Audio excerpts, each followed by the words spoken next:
Hello and welcome to Art Snaps. If you joined us for episode 1, then thanks for tuning in again. If you're listening for the first time, welcome. My name's Katie and Art Snaps is all about Swindon's collection of modern British art.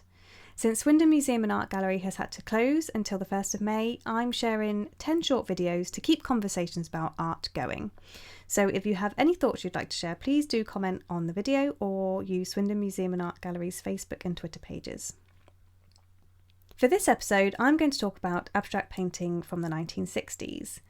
Before Swindon Museum and Art Gallery closed, I gave a talk about abstract artwork on show in our exhibition Pop and Prosperity, which brings together pieces from the collection which were created in the 60s. So this is a shortened version of that talk, and to begin I want to address the question of why the exhibition focuses on the 1960s. And I think it's because this is a really exciting decade for art and culture, where the devastation and poverty caused by war were replaced by a new era of possibilities. Artists were thinking about what art could be and what it could do, and how it could be a vehicle for self-expression, how it could be used to explore identity, and how it can be a catalyst for social commentary. So Pop and Prosperity is all about bringing to life the vibrancy and variety of art being produced during that decade. I've chosen to concentrate on abstract art here because we see a real shift in attitude toward abstract art in Britain in the second half of the 1950s and early 1960s, and vital questions about space and flatness were debated quite heavily among artists, and the boundaries between abstraction and representation were explored.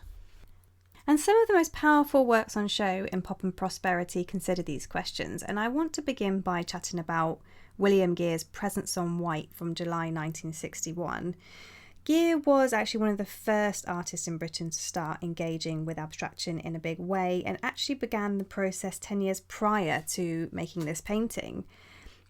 At the Festival of Britain in 1951, there was a huge amount of controversy around the Arts Council's focus on abstraction, and the biggest offender of all was their award to Geer for his artwork Autumn Landscape. The fact that Geer gives us an impression of the subject rather than a direct representation of it was really new and bewildering to the public in the 1950s. And the outrage that he caused kind of confirms that he was one of the most avant-garde or revolutionary artists of his time, and pretty ahead of the game when it came to embracing abstraction. And this is probably partly due to his extensive travels around Europe after the war, where he became heavily engaged with a Northern European abstract art group called Cobra.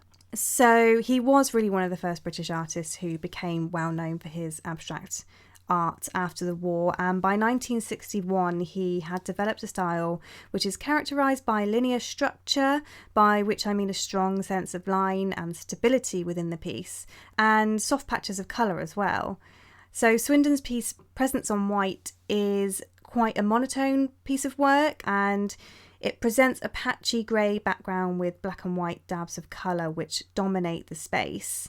And despite being monotone, it really has an incredible sense of energy, which is provided by that incredible upward thrust and its instinctive brushwork within the piece.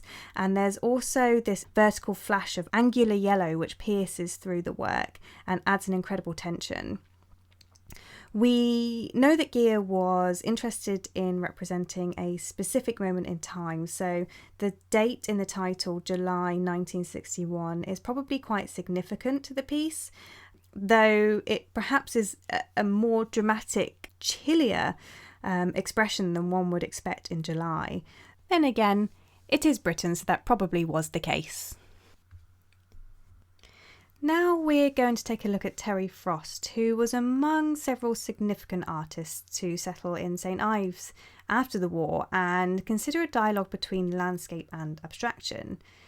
And he also has an interesting local relevance and influence, because he was one of several St Ives artists to actually teach at Corsham Court here in Wiltshire during the early 1950s.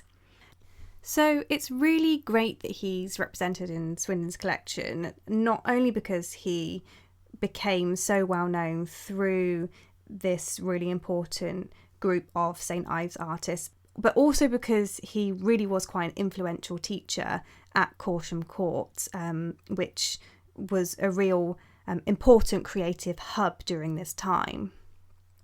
The title of his painting in Swindon Museum and Art Gallery is Grey, Red and Black Verticals, and this title kind of refers to the formal elements of the piece. So these include the kind of great sweep of grey through the centre and the thickly painted black vertical lines, as well as those kind of great red and black stripes which look as if they're kind of hanging from the top of the canvas. So the title alludes to the colours and lines within the piece, and of course that those kind of abstract elements are important for abstract artists at the time, but it isn't completely devoid of narrative references. Frost actually asserted himself that the suspended forms on the canvas were inspired by the three goddesses in Peter Paul Rubens's painting The Judgment of Paris, which is housed at the National Gallery in London. So we can kind of see how in some cases artists were using traditional themes and reappropriating them for a modern aesthetic. And as well as being obsessed with these three figures, Frost also loved the colour black, and by placing those black stripes across the painting, he celebrates the powerful presence it has against that kind of energetic light grey sweep. And according to Frost, the ultimate subject matter of the image is love. It's the love of paint and the love of the colour black, the love of the power of the colour black, and also love itself. Now, the final work I want to discuss is a piece called Once, and it was painted by Richard Smith in 1962. And I think it's a really interesting piece in the exhibition because it's associated with both pop art and colour field paintings, which were really dominant art movements at the time. Colour field painting was a new and radical kind of painting which some American artists were experimenting with, most notably Mark Rothko, whose work Richard Smith would have seen during his travels to America in 1956. And this colour field painting required creating an immersive mass of colour on one canvas. And we can see the influence of that in Smith's piece with the uniformity of the warm colours, the yellows and oranges, and they kind of really serve to create coherence in an otherwise quite unusual composition. There's also an element of pop art within Smith's work, and we know that during this time he was using cartons and packaging as starting points for his abstract paintings. This is part of a larger desire amongst certain artists of the time to examine the mass production of images on widely distributed consumer goods. So Andy Warhol, for example, was kind of, the main artist who led that movement.